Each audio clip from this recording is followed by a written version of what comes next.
Welcome back to the Restaurant Growth Show podcast. Today's guest is no Steve. You already messed me up. All right. It's all your fault. Today's guest is no stranger to the show with over 30 years of experience in hospitality, working with top brands. Jason E. Brooks. He's here to discuss key number 7 from his book, Every Leader Needs Followers. Let me get the book because, of course, I have a copy. And the title the chapter title is Never, period, Stop, period, Training, period. Jason's going to walk us through effective strategies for implementing ongoing training programs, balancing daily operations, and measuring training effectiveness. He's going to help us uncover how perpetual learning can drive success in your restaurant. Jason, welcome back to the show, man. What's going on today? Sure. Thank you so much. I love my monthly sabbaticals to the Restaurant Growth Show. I look forward to it every single time. Here soon, you're going to have to start charging me rent, man, because I'm on your couch so much, eating up your popcorn that you may have to start charging me. Yeah. I mean, ultimately speaking, I think that you're not really a guest. You're one of the family. I mean, over a year ago, we upgraded Jose from guest to co-host. I mean, your co-host title is coming in soon. You're going to be a fixture here almost every day. Whoa. It took me a long time to hang tight there. But they say that the more the future comes, the faster things happen. So, that's like my oldest daughter saying, how come he gets his cell phone whenever he's, 9? I had to wait till I was 22. She wasn't that old, but still, you get the point, though. Fair enough. It's the age of AI. Everything's accelerated, right? So, Jose, I mean, it's different times. No, I'm on with the times. I until I will not. But so far, I think I'm hanging. I'm hanging. There's some signs here and there, certain things that, where you stumble and but then you get up and keep going. You know what? I don't even know if there's room on this show for 2 co-hosts. Maybe you two should battle it out. Maybe you should battle it out for first chair co-host on the Restaurant Growth Show. What's that new thing? What's it called? A slap fest, some power slap, something like that. Jose and I go on gotta stand there and just look take at it. This. Look at these stickies and look at yours.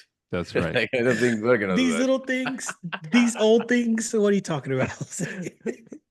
You know what? I think there'd be a lot of people that would pay to see, a virtual slap fest between the co-hosts on the Restaurant Growth Show. I don't know. Leave in the comments. Leave it in the comments. Stream, Let us know man. if you want to see a slap fest or better yet, who you want to see as the first chair co-host on the show. Let's get a rivalry going. But hey, no, let's bring it back to why we're here. Jason, before we jump in, can you give us an overview again of key number 7 from your book and why operators should never stop training? Hate to give any spoiler alert, but there's 2 camps in never stop training. Okay, 2 camps. First camp is the people that say, I don't have a budget, so I don't train. The other camp is people that create a training environment no matter what, because they know it's harder to get a team from that's not training to start training than to just keep training going. It actually costs less for you to keep training going than to stop, and then start, and then stop later on. It actually costs you more in money and in headaches. So that's what it really boils down to. Which camp are you in? And then how can I persuade you through my book, Every Leader Needs Followers, how to join the camp of create a always on training environment. That I think that's definitely is something that I'm looking forward to, that I saw in the book, and that others should take a look at.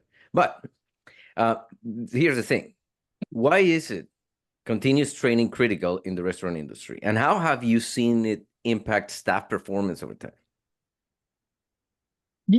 Although it seems like we do the same thing every single day, our industry is always changing, always evolving. Menu items change, whether it's a LTO for a quarter or a feature of the day or a feature of the weekend. Customer service execution also changes because you have diehard regulars who visit multiple times per week. Then you have new guests from out of country who need help with the menu period. You have health and safety changes that deal with foodborne illnesses, with COVID-19, things that you have to change in how you do. There are several changes that keeps us on our toes. It is extremely critical that we have to have a continuous training environment, because the more we can keep ongoing training environments alive, the easier it is for our teams to adapt and to change with the changes that we face daily. It may seem like we are always doing the same thing, but when you really think about your operations in a restaurant, it is a ever changing machine, and there's so many variances as to what goes on. If we only train them one way to do a certain thing, you're going to have, as a manager, as a restaurant owner, you're going to have so many people walking back up to you, asking you questions multiple times per day, because the way that it was supposed to happen, it didn't happen. So now what should I do? But that ongoing training, always teaching people that new thing, that new way, that new version, helps for that not to happen. It makes me think of Kaizen, the continuous improvement philosophy of Toyota. And it just makes sense. I'm not from direct experience, but my assessment is that regulation changes all the time. And this goes shoppers. There's, there's all these different things. You got to be ready, right? Yeah, you are right. I mean, and even whenever we think about restaurant goals, restaurant business goals don't stay the same. If they do, your business dies. And as those goals shift, as they change, shouldn't your training also change? Not even with just the training. We would all love it if we had every person on our team has worked for us for the last 30 years. They're all waiting to get that Rolex whenever they retire. And so everyone that's been here has been here since day one. But we know this is not that kind of business. If you have a business, a restaurant that's near a college, you know exactly what I'm talking about. The amount of people turning and churning. If you do a always stop and then start training, it makes it so hard. You have to have this ongoing, always cross training, multiple people knowing what to do within multiple roles, because it also makes sense for your profitability. Yes, everyone can't do everything the same, but everyone can be helping someone do something better in order to get that end result. And that's where that never stop training, because you're always churning. You have people that are coming through, and also the changes in systems. That's where it truly makes sense. But here's the problem. Here's the problem, Jason. We all want our operation to run really, really smoothly, no matter what kind of business you're in. Forget about it, right? And we would love it if someone could come in pre-trained and they could just slide right into the team and they're up and running, they're doing their thing. But when you bring on someone new, that often affects operations, causes delays, there's more mistakes and that type of stuff.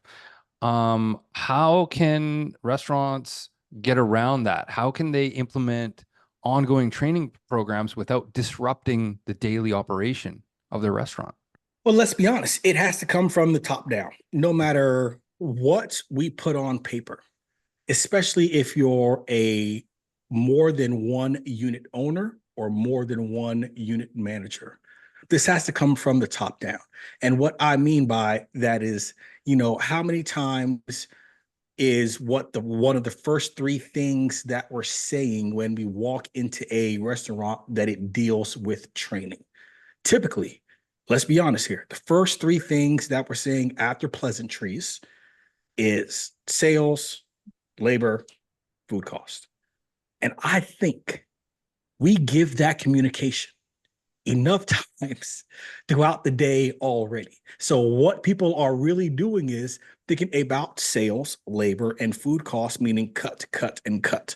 They're doing their best to cut the most, which one of the first things that they do is cut training. Now, how to implement it, if you really, really want to create a never stop training environment, the first question after pleasantries that you have to ask has to be, are you certified on XYZ? Whether they're on the floor as a server, a busser, a hostess, a bartender. First question is, hey, I'm Jason Brooks. Nice to meet you.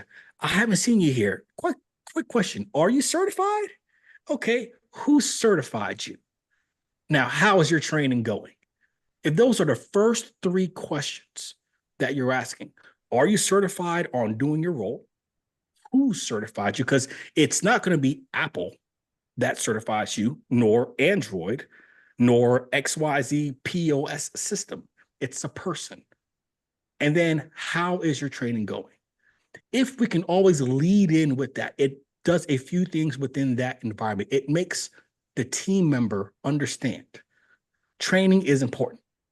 Being certified at what we do to do it right is important. It makes the management team understand that is important because they've gotten all your text messages, all your emails, all your snail mail, all your mail coming from a crow like it's Game of Thrones. They've gotten all the messages stating food, labor, sales. But you got to make sure that everyone understands the training environment. That way, they will always put that first and build that into their system of how they're doing what they're doing now. Does it really fix the disruption of daily operations? No, but it embeds it into your daily operations, which is what's important because anything is going to disrupt it. We have fires all day long. That's going to happen. But how do you embed training into your daily operations to where it is important? But how? Yeah, that's true. I was just going to mention that I kind of wish occasionally I would get an email by like carrier pigeon, just like occasion. Get a crow just flying in, got to unwrap his foot. Game of and then wash Thrones your Ravens messaging. It's theme, right? Let's do it. Sorry, go ahead, Jose. No, it's just like, okay, so like if I put myself in the shoes of a manager, okay, I have like so many things to be reporting on and so many concerns, right? That this is like, oh my God, everybody has a boss at the end of the day. And this is one that I can manage. The fires I cannot manage. This one I can manage. So how? What would you tell a manager? The how behind it. First, I hate to make it sound so simple, okay? Use a training plan. I hate to make it sound that simple, but use a training plan. And the reason why I don't believe in what you just said in that scenario is because let's think about this. Every Monday morning, you have inventory due. You have to close out payroll. You have to check your deposits. You have to reset systems for the new week.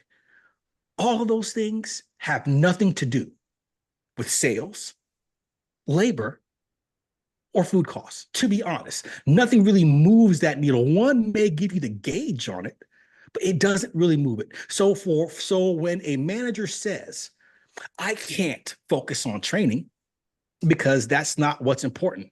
Well, does inventory really build sales? Does payroll, closing it out, really build sales?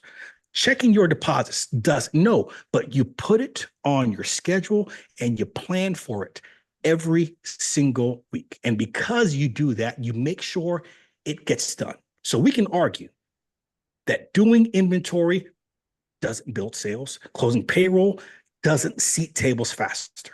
Checking deposits doesn't drop ticket times. Yet still, we will use the excuse that we are too busy with daily operations to focus on training. Half the time, when we run into operational complexities, it's because of poor training. A good friend of mine, John Loki, he once told me we can train our way in or out of anything. And he's spot on. The question is, though, how do we make it stick? How do we stick to the plan of training no matter what the other complexities and fires make their way into our day? And we know it's going to happen. So we can be more efficient and successful tomorrow because we stuck with the training plan. I guess it's just a matter of making the time, like we say, but sometimes it's so hard because we're so conditioned. So yeah, I guess go for a walk, decide what it is that you're gonna put behind, and then catch up later. Make sure that the training is in. Jason, I mean, that's it. Yep. Switching gears a little bit here, Jason, look, turnover is such a massive cost. It just puts such a drain on every business. What role does training play in reducing turnover and increasing staff retention? Talk about satisfaction and all of these types of things. Like how can that play a role? That's also an easy answer. That has everything to do with all of the above. It sounds so Many simple. times, It sounds so simple. I mean, yeah, like I posted this week on LinkedIn, training is simple. Training the right way is hard. That's absolutely true because we can, quote unquote, train anyone to do something. Training is only showing someone how to do something and then asking them to do the same thing. Training the right way is hard. That is actually going through the SOP, standard operating procedures, line for line, word for word, giving them the whole map of the whole layout of your business, how it's connected, how they can do it, then the watch outs, and then have them watch you do it, and then ask them questions while they're watching you do it, and then you have them do it, and then you're clarifying questions while they're doing it, and then you quiz them at the end in order to make sure that they understand. So, yes, I get it. Training is easy. Training the right way is hard because time, which tends to be our biggest enemy, is the factor that pushes people to either train or train right. Now, back to your question, though. Back to your question. Many times we have turnover because we do an awesome job of selling candidates the moon, how good our company is, standing by our values, and how we want the best people. Then we stick them with Kevin. Kevin just yells at them all day long, shows them all the wrong shortcuts. And then the next day, when that new hire trains with Becca, Becca's like, what the hell are you doing? Giving your new hire fresh verbal scars because Kevin trained that new hire wrong. And that has everything to do with retention and turnover. Training has everything to do with retention and turnover. Think about how the average hire usually feels when they get hired. Like, yes, I made it to Joe's Pub. This is amazing. I love my life. They are driving their parents and their family crazy for like a week. Yeah, Joe's Pub next Thursday. It's about to happen. Woo, woo, woo. Then they're like, get out the house. Go to work. Tired of hearing about you getting this job at Joe's Pub. And then they get there, they fill out paperwork for like 2.5 hours, watch a video for another 2.5 hours, and then they throw them on a position by themselves. They crash and burn. And when they come home, they're like, oh, so how was work today? Fine. And then go to their room and take a shower. That's what causes that turnover. That's what reduces that retention. That is why it is very important that the way we train, even the way we onboard, and this is also one of my keys that are in the book, even the way we onboard has to be different in order to keep that excitement going more than just the day that they walked your foot in. And now it's like, ha, we got you. We tricked you. We are really not everything we said we were. Welcome to the real restaurant life. We love to say that, but yet still, whenever we get turnover, like, oh man, they just suck. No, is it them, or can we do something differently?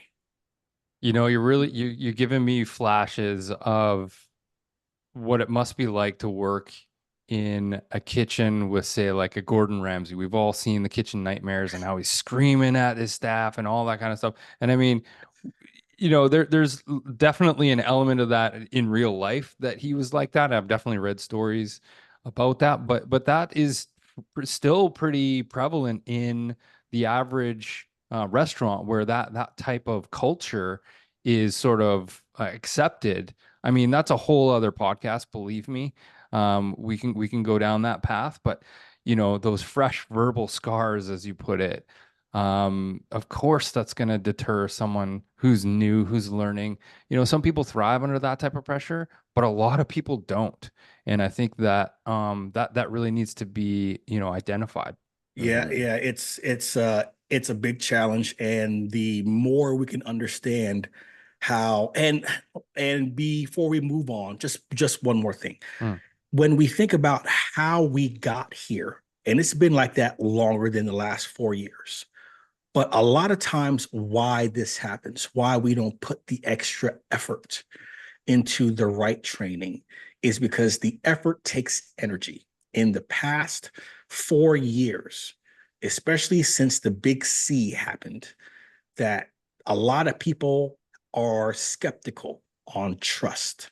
They don't trust that someone's going to stay long enough. They're putting all this energy in just to see them turn 2 to 3 weeks later. So now they're waiting 2 to 3 weeks to truly invest in that new hire. Not everyone does that, but that's what's also causing your own cyclical behavior to continue, is that you're making them turn over because of the fear of turnover. That investment has to be put up front, even if it's, Lord, help me, even if it's not for them, you're doing it for you. You're doing it to give yourself practice of teaching people the right way, even if they leave or not. Last piece, whenever we put that effort in the beginning, we're also training them as customers to understand how much work it is to work at this business. They're leaving a way like, man, I never realized how much they do at Joe's Pub. I didn't know that they do this and this, and they cut these fresh and they do this. And I have a new respect for them, even though I'm not going to make it. I'm actually going to come here more often because of how much they put into training and how much they do. So you're actually building your guest counts by training better, because the people that come in to work for you don't live 15 minutes from your business. It's the same people that come in to eat or are choosing to eat there or not. You know what you're Wow. building? You know what you're building? It's community. Forget about it. That's That's what it. it is. It's community. This idea that I'm not going to trust you for a few weeks to make sure that, you know, are you really going to stick around? It's a lose-lose. It's a lose-lose situation. That's not how Yeah. you build a business. It's not how you build community. And you know, you mentioned that on your last show. It's like you may be training someone that may not stick around, but if you make a great impression on them, they're going to bring their family in. They're going to be your new regular. Like, come on. Yep. Like, let's build community, let's build businesses, let's build something that we can all stand on for a long period of time. Jose? Jason, one of my favorite things of having you in your show is one, the consistency, and how you've been taking me through images and memories of things that we've said before, and they're so powerful. But my favorite visual that I was excited about as I gonna go as you were speaking is that this continuous training, I would see it like this stream of culture, of efficiencies, of things, of how to do them, and like a river, it just doesn't stop. So when someone new comes in, instead of having this, like you said, static by themselves training, they jump into this river and they're just carried away by it, and it's just a nonstop thing. So then it's always training. There's always something exciting, something new to learn, something that on retention itself. But then we go back to the caring and the community, like Gord was saying. And my curiosity is around, like, how, sorry if this is a little bit off of or different, but how is it that you can measure, like, do you measure in this case the impact in the whole community? Do you include that like as something new? Do you measure the effectiveness of the training program as just the results of the restaurant? And I ask you because I think you are a trainer of trainers, and so please tell me, how do we know? How do we measure this? Can I just jump in here for one sec? Jose's got bars today. Jose has bars today. He's dropping like it's hot, yo. The never stop training is like a river. You are the trainer of trainers. That visual was spot on, yo. That was good. Chef's I can't kiss, Jose. Chef's kiss. Goodness. Salt dropping off the forearm into the plate, Bay. yo. Salt Bay. Salt Bay bars from Jose today. Oh la la. Oh my goodness. La, la. Fresh oysters. I can't wait to cut that up in the editing room. That was a thing of beauty, you know. What, Jason? He's got a head start on. He's got a head start on you. I know he just power slapped the hell out of me right there. I mean, my face is red on this side. Yo, hold up, Jose. Never stop training is a river. It's a river. It's gorgeous. Jump in. Sorry. Go ahead. Jump in. The water is fine. It's okay. We'll catch you. Okay, so your question is on how do we know when it's working? How do we know that the training is working? And not just the training with the people, but the training with the community. There are some factors that do tend to help point this out. But of course, we have to put work into it. And the easiest thing is to measure turnover. What's crazy is the amount of restaurants that don't measure it. And it's not that they don't measure it because they don't know how. Because you can Google that bad boy. You can Google the math of how to do turnover and put it in the simplest Excel spreadsheet. The thing is, though, most people don't want to know. That's dangerous. We want to know what our sales are. We want to know what the P&L says at the end of the month. We want to know the guest feedback. Sometimes some of y'all don't want to open up Google in order to see what that says. But the thing is, there are people choosing not to measure turnover. That's dangerous. Okay, so the lower the turnover while maintaining staffing pars, the more successful that you know that your training program is. And I have to add in the part maintaining staffing pars, because we do have operators that choose not to hire because they don't want to train. They would rather run thin and run the business down to where it's manageable versus build the sales up. I have a saying that I always like to tell any trainer, like you said, trainer of trainers. If you take any restaurant manager, take them out into the woods with a sledgehammer, you show them a brick wall, I guarantee any manager by some point can knock down that brick wall with that hammer. If you take the same manager out into the woods with water, a level, some mortar, and some bricks, and say, build me a wall, there's only so many managers that will know how to do that. The point is, anyone can knock down a business to where it's manageable. It takes a great manager to know how to build the business the right way. And that's why turnover, managing it, and understanding what those numbers are is very important, because you have to keep the right staffing pars to build the business the right way. Now, once you have your training program, you should be using it every single day, all day, One of the key things that are missing to make it effective as a training program is linking it to your company goals. How many times do we, and I may have said this before, made a company goal and we change it every single year, but the training program has been the same for the last 6 years. We've implemented a new guest feedback survey. We have implemented third-party sales. We've implemented all kind of different things, but yet still the training program has been the same for the last 6 years. So whenever we now begin to have that training program, we've built that environment of always training, we have to link it to our business goals each year and look at it each year to make sure each position knows and is being trained on what that goal is. Nice. This show, Nice. this show is turning into the metaphor show. I mean, was that an old Chinese proverb? You take a manager out into the woods to build the wall or to knock down the wall?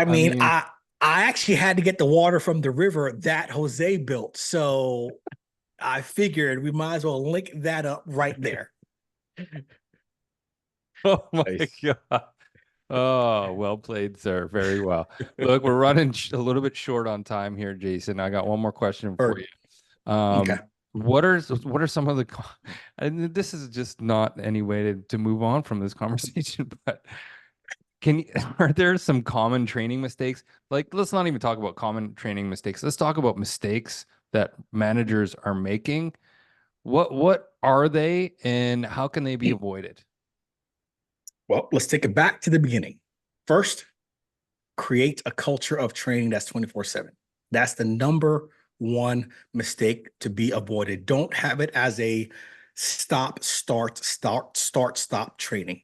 Training must always be happening. And what I mean by that, of course, is that you're always following a training plan, having them being trained by someone that's certified in that position, and that you're tracking it. Second mistake, if you're a multi-unit owner or operator, say hello, find out how they're doing, and then find out how their training is going. If it doesn't come from the top every single time that you're in the building, it's going to fall to the wayside because I guarantee they already know what the sales are, what the labor is, and so forth.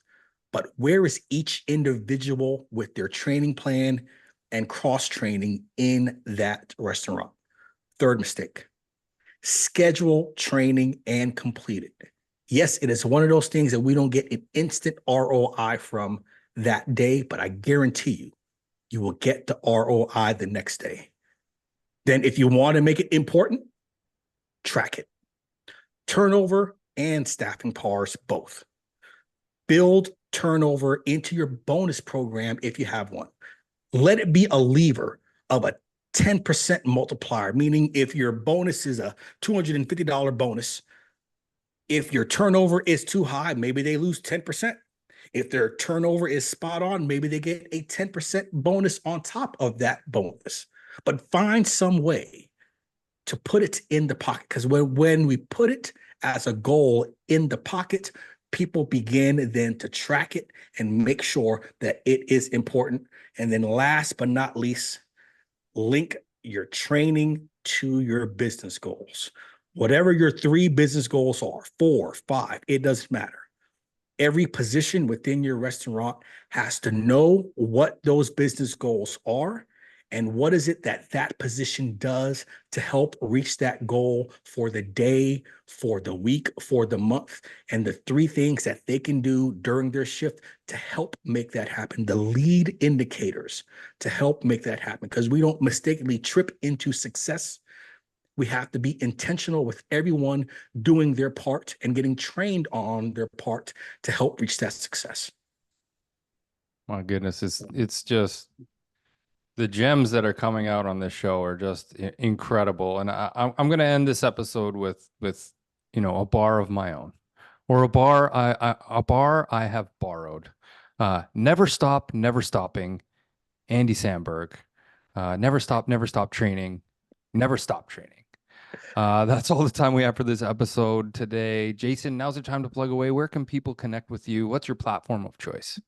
LinkedIn, hit me up. let's talk business. Let's talk shop. Let's make the world a better place. And jasonebrooks.com. Find out everything that I'm doing or that I'm not doing and let me know how I can do that better. Last piece, once a month, right here at the Restaurant Growth Show, you can come hang with us.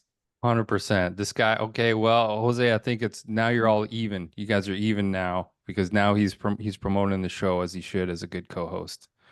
You need to do better. You need to listen. Speaking of plugs, this podcast is sponsored by Dine Pricing, real-time restaurant profitability. Dine Pricing uses artificial intelligence to improve restaurant profitability by dynamically updating menus across digital channels like Uber Eats, DoorDash, and Grubhub. That's all the time we have for this episode. Thanks again to Jason for joining us once again on his monthly appearance. Until next week, say goodbye, Jose. Jump in the river. Come with us in the flow. Bye, Jose. Phenomenal.